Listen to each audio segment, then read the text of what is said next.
What is this? When I got home from my work assignment abroad, my room was empty. Oh, the useless wife who went on a trip abroad is finally back. I turned towards the voice coming from behind me. I saw my mother-in-law grinning. What's going on? I cleaned out the trash. I threw out all your things. I was stunned. How could you do that? This is your punishment. You're a housewife, but all you do is play around. This is my apartment now. Do you get it? You've nowhere else to go now. Leave immediately. Ha ha. You don't seem to realize how serious this is. Disgusted, I ignored my mother-in-law's laughter and began dialing a number on my phone. Hello? Yeah, sorry, actually, my husband's mother. As my mother-in-law listened in to my conversation, her face became increasingly blue. She seemed to finally realize how bad what she had done was. No way! That much money? Please forgive me! I smiled and thrusted my phone at my mother-in-law. Here you go. It's time for you to get your punishment. When my husband Joseph and I got married 6 months ago, we moved into our current home. I work from home. I met Joseph in university. We continued dating after graduating, and eventually we decided to get married. Joseph is a calm and kind man. Unfortunately, because of that, he could be indecisive and a bit of a pushover. That didn't bother me before we got married, but after getting married, I began to wish he'd be a bit more serious. Joseph's mother's a very loud and pushy person. She is someone who likes flashy things and has a particular fashion sense. If I was to ever hear her calling my name in the streets, I'd definitely pretend I don't hear her. After we moved, my very particular mother-in-law began visiting our home every day. She came up with all sorts of reasons to come over and stay until it became dark out. At the beginning, I tried convincing her to leave by saying things like, I'm worried about Joseph's father, or, if it gets late, it could be dangerous outside. But it never worked. I tried explaining to her that I work from home, but 1 month passed and she didn't get it. I work from home on my laptop. I have a lot of work to do, so I'd like to focus on it. Huh? You're just lying. All you do is play around on your computer. My mother-in-law would laugh and not listen to anything I said. To top it all off, she would invite her friends to come over with her to our apartment without permission. She once brought over 5 friends, which put her in a great mood. Look, this apartment is worth $750,000. It has an amazing view, doesn't it? She showed off our apartment to all of her friends, and she forced to prepare them all snacks and tea. A few hours later, they finally finished. My mother-in-law left me to clean, and it was only natural for me to do so. We went to send her friends off. After her friends left, she came back up to our apartment. Ah, that was so much fun! It's wonderful having a son. I'm so proud of him.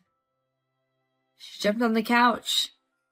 Because my mother-in-law was always coming over, I could never finish my work during the day. I had to work late into the night to catch up on it. I was super sleep-deprived. That day, some especially important deadlines were approaching, so I had been worrying about them since this morning. The fact that my mother-in-law forced me to host her friends on that day made me sort of boil over with anger. As I cleaned the house, I cursed my mother-in-law internally. Doing this every day? Give me a break. What's so fun? This isn't even your house. You didn't even offer to pay for everything you and your friends just ate now. You leech. Let me do my work. My mother-in-law came into the kitchen to make sure I was cleaning. Okay, I'm leaving. I plan on inviting another group of friends over next week, so see you then, she said. At that moment, I heard something pop, and I began to let everything I had been holding inside my heart out. Hey, do you realize how rude you are? This isn't your home, yet you come here every day. You brought your friends over to show off. Don't you think that's too much? I'm not your maid. How many times do I have to tell you I'm working? Let me use this opportunity to make it clear. You're bothering me. I couldn't stop it. The color of my mother-in-law's face began to change. When I finished, she began to scream back at me. bothering you? You're my son's wife. What's wrong with me coming over to my son's house? You're just a housewife who spends all day messing around. You don't even do any housework. You can't just talk back to your husband's parents. You're the one who's gone too far. You're a freeloader. I'll remember this. She left her apartment, red-faced and in a huff. That night, I told Joseph about what had happened. I desperately asked him for help. I wonder what will happen. She's old and super stubborn, right?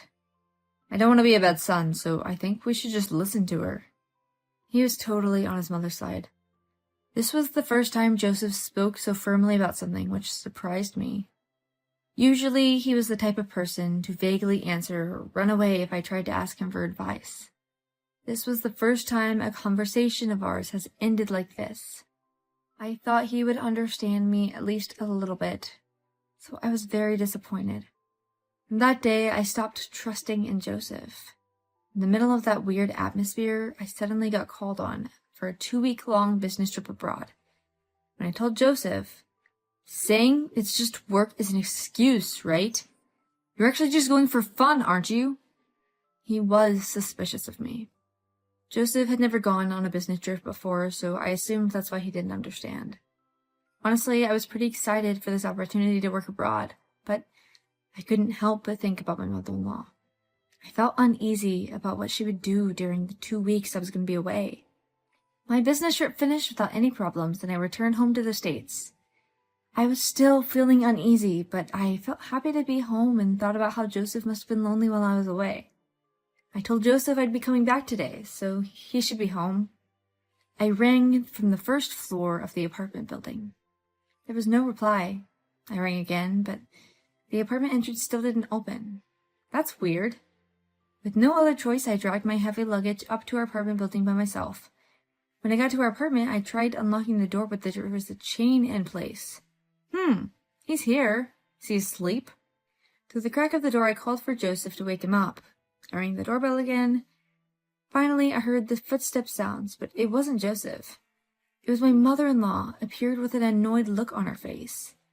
She stood at the doorway and began to speak. What are you doing at my apartment? I hadn't entered my home yet, and I already had to deal with this. What kind of joke is that? Please open the door. You're the one who seems to be joking. You're not the owner of this apartment. Please give me a break. I was drowsy from jet lag, and I wanted to rest as soon as possible. Don't you know? The apartment is under my name now, so I won't let you in. My mother-in-law spoke with a triumphant look on her face. I had no idea what she was saying. Excuse me? What do you mean? Do you really think you can do this? She wouldn't listen to me at all. Do you really think you can do this? You're just a housewife, but you left behind my son on a 2-week-long vacation. We're kicking you out. Haven't I told you both before that I went for work? She still wouldn't let me in the house. Give up. None of your things are here anymore. She threw me a key to a storage facility and shut the door. I was stunned. I tried to call Joseph, but he wouldn't pick up. I needed to rest, so I dragged my suitcase with me and went to the closest hotel nearby. I laid on my hotel bed. I could feel myself fill with anger. I made a phone call. That morning, I headed back to my apartment building and rang from the entrance. Yes? I heard my mother-in-law call from the apartment building. Without a word, I entered the apartment building. Climbing at my apartment, I unlocked the door and spoke into the apartment. Please unlock the chain. When my mother-in-law realized it was me, she yelled at me to go away. Please let me in. If you don't undo the chain, I will report you to the police and make a huge scene. Is that okay with you? Imagine how embarrassing it'll be if all the neighbors see that. My mother-in-law responded to my threats and undid the chain lock. The inside of our apartment had completely changed in the last 2 weeks. Where did she even find those tasteless cushions and gaudy curtains?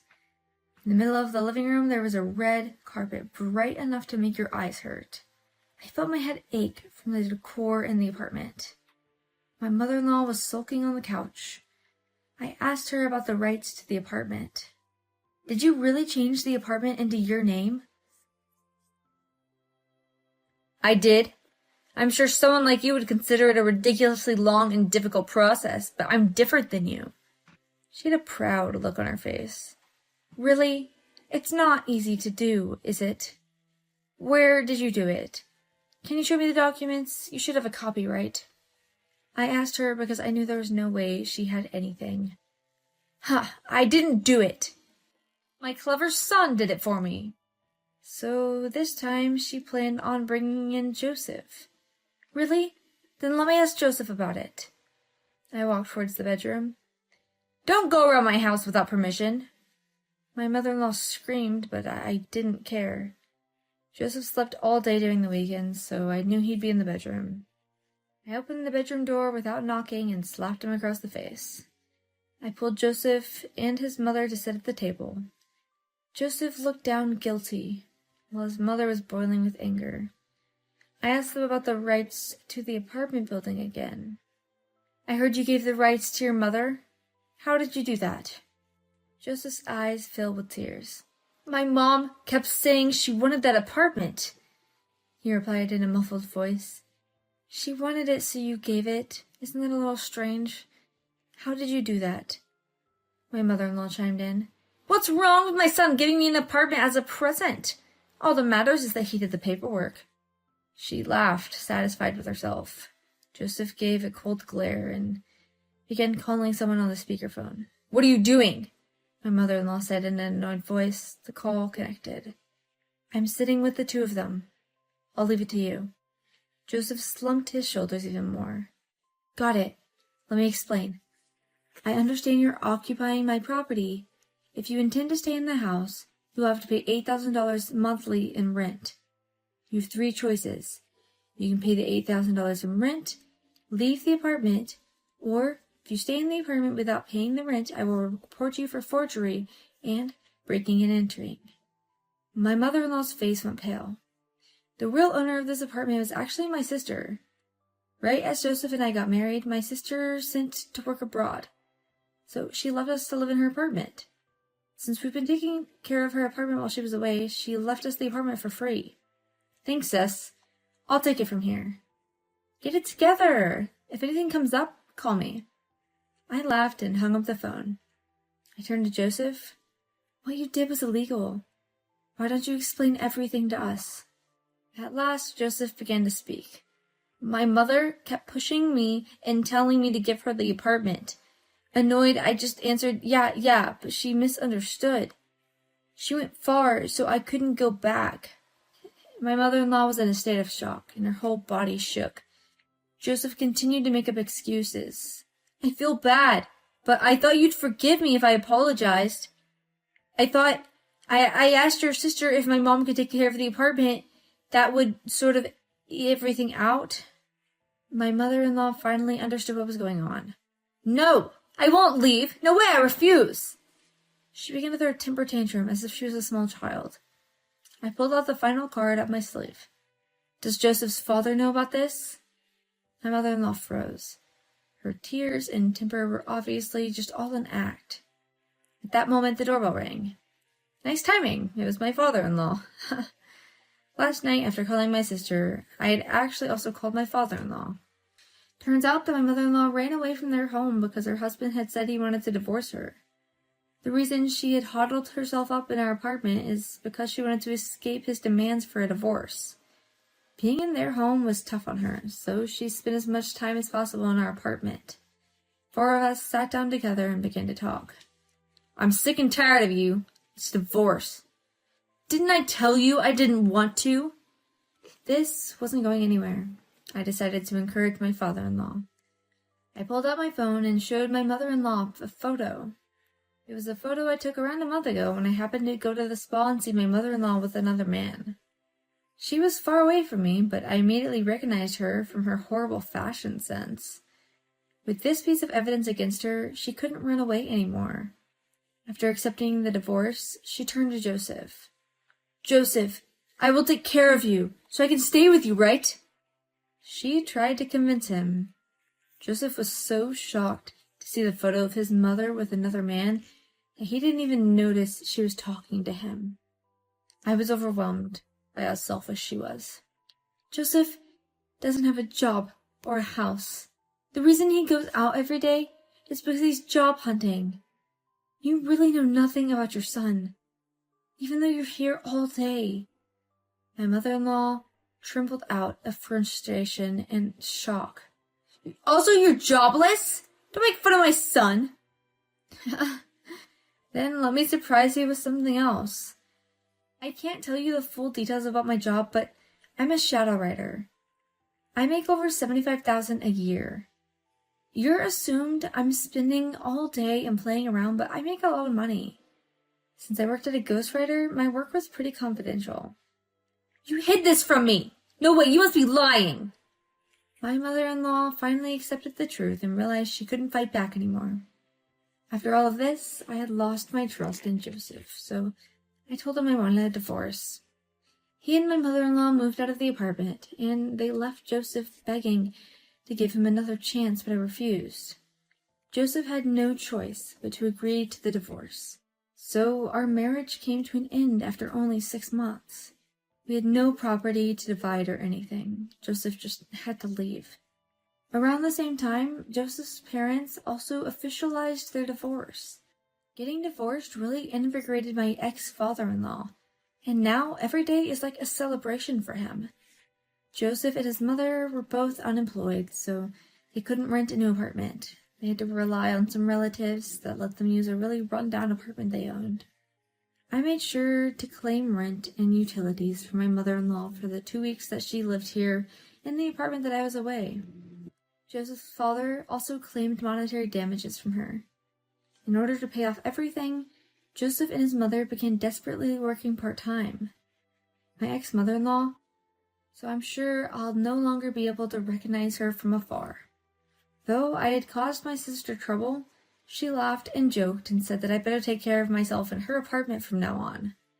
From this experience, I relearned that it only becomes meaningful to get what I want after I put in my own effort to obtain it.